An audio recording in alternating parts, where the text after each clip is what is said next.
El breve libro de Ruth hace una aparición casi vista y no vista en las lecturas de la misa. 2 días lo leemos y eso cada 2 años en el ciclo de lecturas del año impar. Un buen titular para este libro sería Lo que puede el amor cuando se abre paso, ¿no? Cuando se abre paso. Y Ruth es un bello ejemplo de lo que puede el amor. Considero que la clave para darle toda su importancia a la figura de Ruth en la Sagrada Escritura es darnos cuenta pues que Ruth está rehaciendo el camino de Abraham en versión femenina. Lo que hizo Abraham, dejar la tierra, dejar la casa de su padre, dejar el culto a los ídolos, ponerse en camino e ir a la tierra prometida, ser fiel al único Dios, esa es la senda, es el itinerario que sigue Ruth. Y la historia que nos cuenta este libro es muy hermosa porque un pariente que tenía Noemí, recordemos que Noemí era la suegra de Ruth y Ruth no quiso desprenderse de Noemí, sino que se fue con ella de vuelta a la tierra que Dios le había prometido a los israelitas.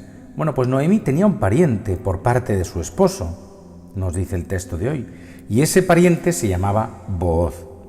Y este hombre, Booz, tenía campos y tenía cosechas, tenía lo que podíamos decir una buena posición, y llama la atención la humanidad de Booz. Se da cuenta de que Ruth es una mujer completamente desprotegida. En primer lugar, la condición de las mujeres en aquel tiempo no era la mejor, obviamente, y en segundo lugar se trataba de una extranjera que no tenía realmente quien respondiera por ella. Es decir, Ruth era una persona vulnerable. Y es hermoso ver el gesto de humanidad que tiene Booz frente al caso de Ruth. Lejos de pensar en aprovecharse de la condición de necesidad, de indigencia de esta mujer, le manifiesta ternura y cuidado. Y es una gran lección para nuestro tiempo. Nos muestra lo que nosotros debemos hacer con toda persona vulnerable, pero muy especialmente lo que deberíamos hacer con aquellas mujeres que por distintas razones son vulnerables. Sobre todo porque hay toda una instrumentalización de la mujer. Pensemos en el caso de la pornografía, pensemos en el feminismo ese 3.0, que es una manera de manipular a la mujer y convertirla en una herramienta política.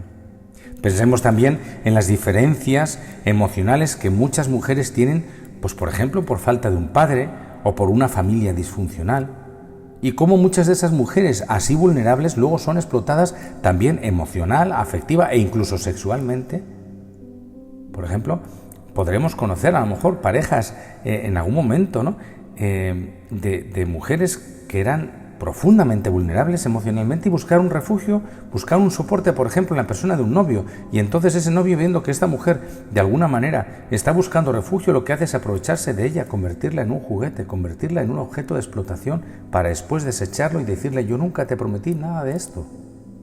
El ejemplo de Booz hay que subrayarlo y hay que destacarlo, la humanidad frente a la indigencia, frente a la necesidad, frente a la vulnerabilidad de la persona. Finalmente, Booz y Ruth terminan siendo marido y mujer, y entonces de ellos nace un niño llamado Obed, que será el padre de Jesé, y que a su vez Jesé es el padre de David. Entonces fíjate cómo David viene de esta historia de amor, de esta historia de respeto, de esta historia de profunda solidaridad con la vulnerabilidad humana y también de esta historia de fe.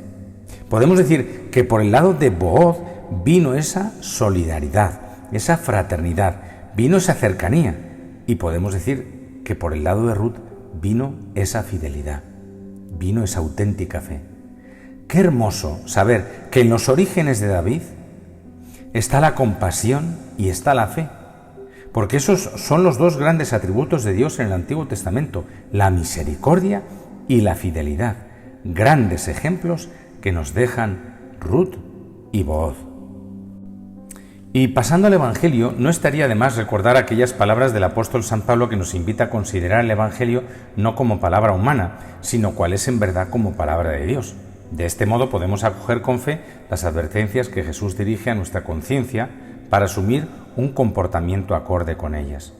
En el pasaje de hoy amonesta a los escribas y fariseos que en la comunidad desempeñaban el papel de maestros, porque su conducta estaba abiertamente en contraste con la enseñanza que proponían a los demás con rigor. Jesús subraya que ellos dicen, pero no hacen. Más aún, lían fardos pesados y se los cargan a la gente, en los hombres, pero ellos no están dispuestos a mover un dedo para empujar. Es necesario acoger la buena doctrina, claro, pero se corre el riesgo de desmentirla con una conducta incoherente. Por eso dice Jesús: haced y cumplid todo lo que os digan, pero no hagáis lo que ellos hacen. La actitud de Jesús es exactamente la opuesta. Es el primero en practicar el mandamiento del amor que enseña a todos, y puede decir que es un peso ligero y suave precisamente porque nos ayuda a llevarlo juntamente con él. Pensando en los maestros que oprimen la libertad de los demás en nombre de su propia autoridad, San Buenaventura indicaba quién es el auténtico maestro, afirmando: nadie puede enseñar, ni obrar, ni alcanzar las verdades conocibles sin que esté presente el Hijo de Dios. Jesús se sienta en la cátedra como el Moisés más grande que extiende la alianza a todos los pueblos. Él es nuestro verdadero y único maestro. Por ello estamos llamados a seguir al Hijo de Dios, al Verbo encarnado que manifiesta la verdad de su enseñanza a través de la fidelidad a la voluntad del Padre, a través del don de sí mismo. Rosmini solía decir: el primer maestro forma a todos los demás maestros, del mismo modo que forma a los discípulos, porque tanto unos como otros existen solo en virtud de ese tácito pero poderosísimo magisterio. Jesús condena enérgicamente también la vanagloria y asegura que obrar para que los vea la gente nos pone a merced de la aprobación humana, amenazando los valores que fundan la autenticidad de la persona.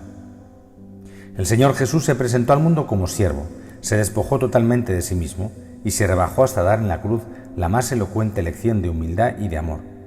De su ejemplo brota la propuesta de vida: el primero entre vosotros será vuestro servidor.